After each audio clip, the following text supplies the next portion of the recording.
Hey guys, today I want to talk about twisting the meaning of certain words for political purposes.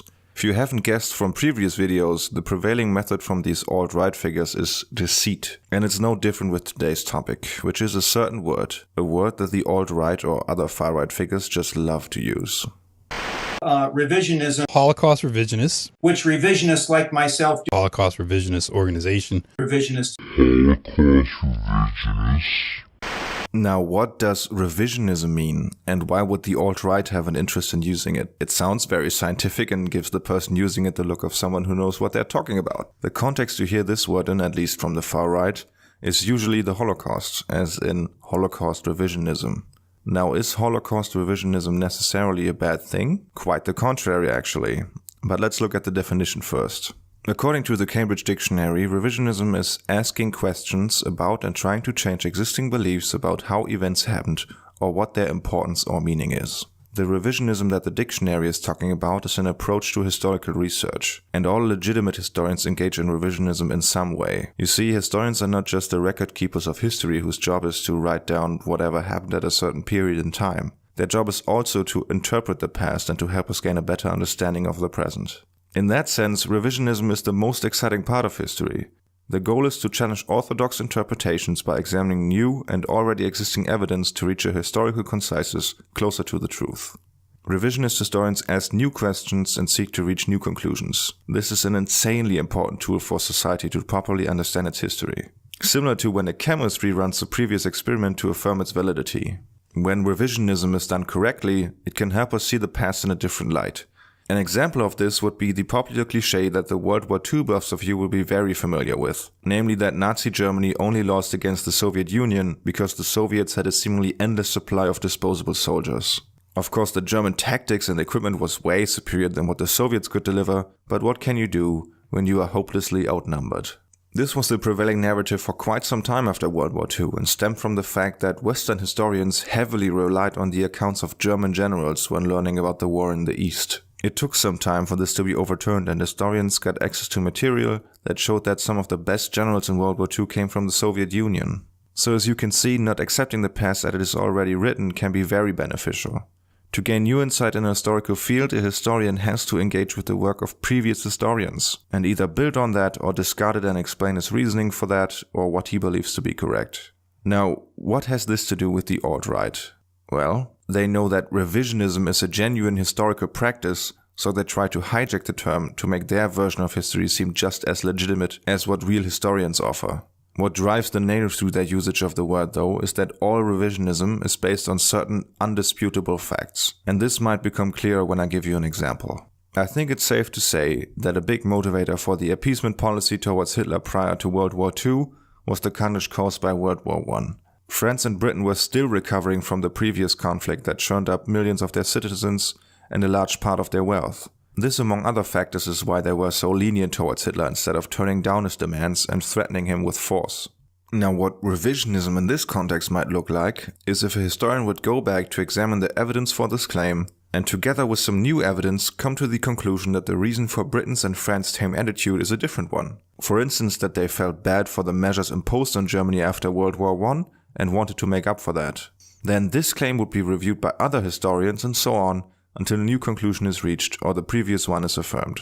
What a revisionist historian would not do is claim that World War I actually did not happen and disregard all evidence for its existence. Someone like this might come out and claim World War I is in reality just a conspiracy by Britain and France to excuse their bad policy towards Hitler. And of course, Germany is also in on it because they would have an excuse to explain the rise of fascism in their country. Now, I'm not saying a lot of people didn't die during 1914 and 1918, but those were actually just caused by the Spanish flu. It says right here on the Wikipedia page that the flu killed about 50 to 100 million people. And all those trenches, of course, they also exist, but those were dug by soldiers to combat the huge flood that occurred in 1916.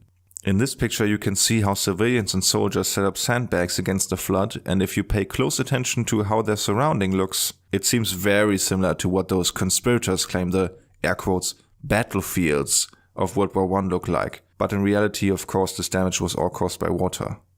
Now naturally all of this is a bunch of nonsense, but this is exactly the way Holocaust deniers construct their narrative. They use the term revisionism for this to keep up the facade of a group whose only objective is to pursue the truth. Simultaneously, the goal is to undermine the audience's trust in orthodox historians and ultimately to buy into the narrative of a Jewish conspiracy. The alt-right, when using the term revisionism, is not engaging in historical research. For them, it's an ideological exercise. Even the definition shows how their usage of the word is misleading, if you recall. Asking questions about and trying to change existing beliefs about how events happened or what their importance or meaning is. Not claiming those events didn't happen if they did happen. They have no other choice to deny the Holocaust, because if they would really reinterpret the meaning of the Holocaust, they would expose themselves as Nazi apologists. And this also extends to the claim I often get under my videos about Holocaust denial. Holocaust deniers view the term denier as a derogatory term that is supposed to shut down the conversation. And the hostility they get when spouting their nonsense affirms their views in a lot of cases. For them, it's a where is smoke there is fire kind of thing. The truth doesn't fear investigation, so if the Holocaust happened, why can't you question it?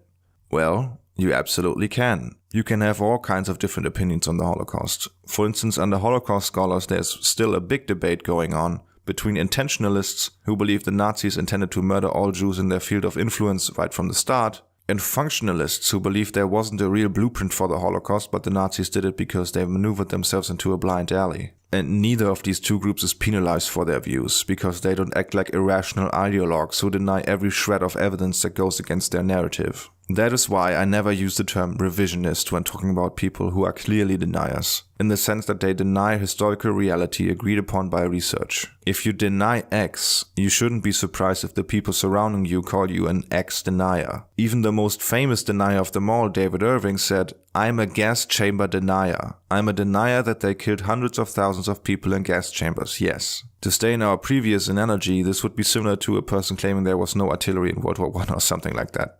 When making such unfounded claims with no regards for evidence, you're putting yourself outside the academic field of historical revisionism, and you can't be surprised if people don't want to engage with you about your wild fantasies that stem from bigotry. So when someone goes the extra mile to point out they're a revisionist, proceed with caution. Legitimate historians usually don't use the word to describe themselves anymore because of the negative connotation it got from fascist crackpots. This advice goes for all kind of revisionism, by the way. Although this video is about why the alt-right uses the term, there are all kinds of, air quotes, revisionists. There are self-described revisionists who believe the Chinese discovered America, or that the city of Atlantis is real, or that the man-made famine which killed several million Ukrainians in the early 1930s is a hoax or wasn't caused or significantly worsened by Soviet policy at the time. Sadly, history tends to get heavily politicized, so this is just something we have to live with. Thanks for watching, everyone. I apologize if this one was a bit dry for your taste, but I'm still trying to get a feel of you as an audience, so don't shy away from leaving a comment about what you like to see or don't like to see. Besides that, I should have mentioned this earlier, but when you try to gain historical knowledge, which you really shouldn't from YouTube, by the way, always make sure you know who you are listening to, and this absolutely includes me.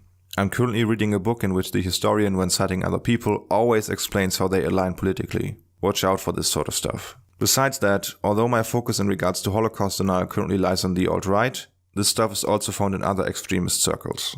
For instance, it is also very common for Islamists, and I probably will make a video about this in some time, but we'll see. Also, I'm currently thinking about setting up a Patreon account for this channel. Now, before your eyes slide down to the current subscriber count and you start laughing, hear me out. I'm fully aware of the fact that at this stage, I might get about $3 a month if I'm lucky, that is. It's not just that though. Doing what I do on this channel, I don't want to be reliant on YouTube for 1 second, really. I fully expect to get mass flagged and demonetized once this channel grows a bit and is considered for monetization in the first place. Case in point would be a YouTuber called Miles Power, who debunks all kinds of stuff on his channel. Recently he announced to debunk the most popular arguments of Holocaust deniers, and has now stopped after his second video on the subject. Not only is the topic really depressing for him and deniers won't change their minds anyway, but his first video that he ever did on the subject got flagged for hate speech. So it would be great to worry about that stuff a bit less when deciding on future topics. Besides that, it would be a cool opportunity to engage with you guys a bit more in doing live streams or Patreon only content or other rewards. I'm still a bit of a newcomer to all of this, so feel free to tell me what you think. Now, if you stayed around to hear me ramble on, I once again thank you for watching, and if you like, subscribe and follow me on Twitter. Until next time, have a good one.